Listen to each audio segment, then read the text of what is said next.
നമ്മൾ ഈ പോലീസിൻ്റെ കാര്യം ഇവിടെ ചോദിച്ചല്ലോ.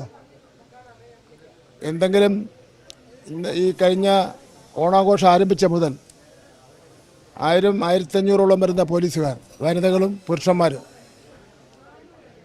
രാത്രിയും പകലും അവർ ഈ തലസ്ഥാന നഗരിൽ വന്നു പോകുന്ന ജനങ്ങളെ കാത്തു രക്ഷിക്കുകയായിരുന്നു.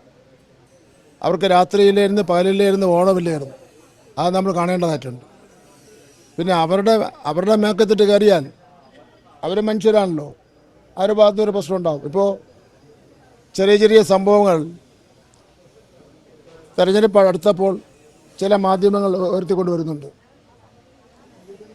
ഇവിടെ കേരളത്തിലെ ഏറ്റവും വലിയ സംഭവം നടന്ന മുത്തങ്ങ നായാട്ട് കേരളം മറന്നിട്ടില്ല.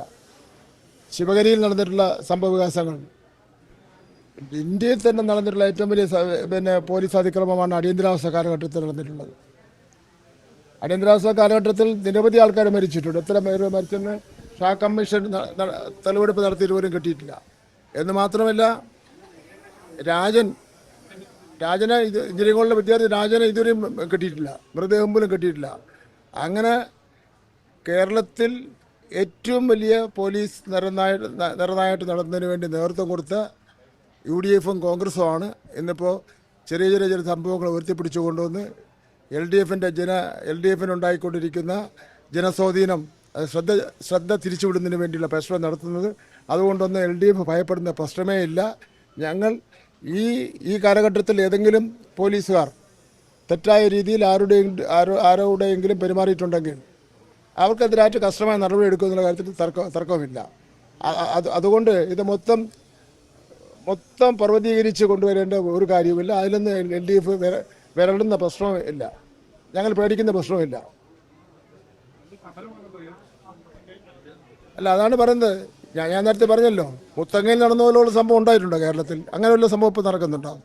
ശിവഗിരിയിൽ നടന്ന പോലുള്ള സംഭവം വല്ല നടക്കുന്നുണ്ടാകും.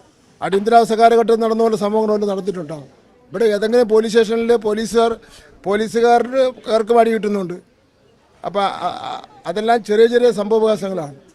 ആ സംഭവവികാസങ്ങളിൽ പോലീസുകാർ തെറ്റ് ചെയ്തിട്ടുണ്ടെങ്കിൽ പോലീസിൻ്റെ പേരിൽ നടപടിയെടുക്കും. അത് കാണിച്ചുകൊണ്ടൊന്നും ഞങ്ങളെ വരട്ടാനൊന്നും UDF വരണ്ട, പ്രതിപക്ഷ നേതാവ് വരണ്ട. ആദ്യം പ്രതിപക്ഷ നേതാവ് ഞാൻ പറഞ്ഞ മുത്തങ്ങയെ സംബന്ധിച്ചിടത്തോളം, വർക്കല ശിവഗിരിയെ സംബന്ധിച്ചിടത്തോളം, അടിയന്തരാവസ്ഥയിലെ പോലീസിൻ്റെ നിലപാടിനെ സംബന്ധിച്ചിടത്തോളം ആദ്യം പ്രതിപക്ഷ നേതാവ് അത് എക്സ്പ്ലെയിൻ ചെയ്തിട്ട് അതിനുശേഷം മറ്റു കാര്യങ്ങൾ ചർച്ച ചെയ്യാം.